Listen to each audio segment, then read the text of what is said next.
అందరికీ నమస్కారం అండి.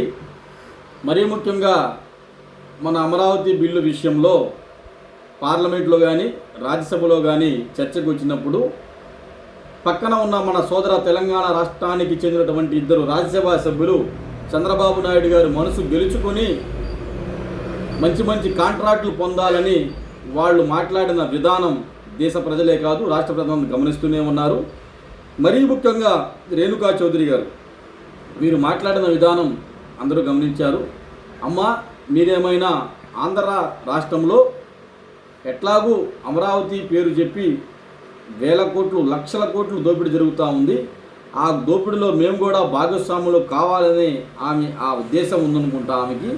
అందులో భాగంగా చంద్రబాబు నాయుడు గారి మనసు గెలవాలని, అందులోనూ అమరావతిలో చంద్రబాబు నాయుడు గారు అధికారంలోకి వచ్చిన దగ్గర నుంచి 2 సంవత్సరాల నుంచి వరద నీరు తోడే ప్రక్రియలో భాగంగా 600 కోట్లు ఖర్చు చేసినారు. వరద నీరు తోడడానికే ఆ కాంట్రాక్టు రేణుకా చౌదరి గారికి కావాలేమో.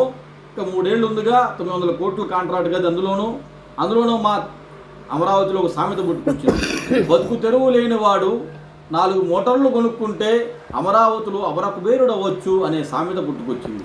అందులో భాగంగా మరొక ఎంపీ రాజ్యసభ సభ్యుడు లక్ష్మణ్ గారు, ఆయన కూడా పోటాపోటీగా అమరావతిలో 6 లైన్ రోడ్లు హైవే రోడ్లు వేస్తున్నారు. కిలోమీటర్కి చంద్రబాబు నాయుడు గారు 53 కోట్లు ఇస్తున్నారు. నేషనల్ హైవే వాళ్ళే కిలోమీటర్కి 20 కోట్లు ఇస్తుంటే బ్రహ్మాండంగా ఉంది దోపిడీ.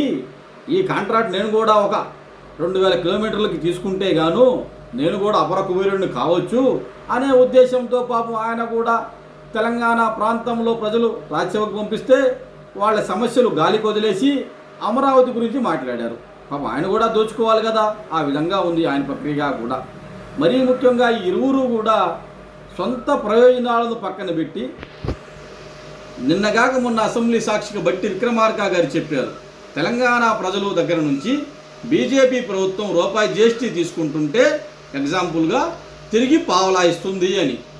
దాని గురించి ఆలోచించాలా, దాని గురించి రాష్ట్రానికి మన సొంత రాష్ట్రానికి నిధులు తెచ్చుకోవాలా అనే ప్రక్రియని పక్కన పెట్టి పక్క రాష్ట్రంలో జరుగుతున్నటువంటి అవినీతిలో మేము కూడా భాగస్వామ్యం కావాలా, మేము కూడా దోచుకోవాలా, ఆంధ్ర ప్రజల రక్తాన్ని మేము కూడా దోచుకోవాలని మీరు ఇరువురు చేసినటువంటి విధానం రాష్ట్ర ప్రజలే కాదు దేశ ప్రజలందరూ గమనించారు.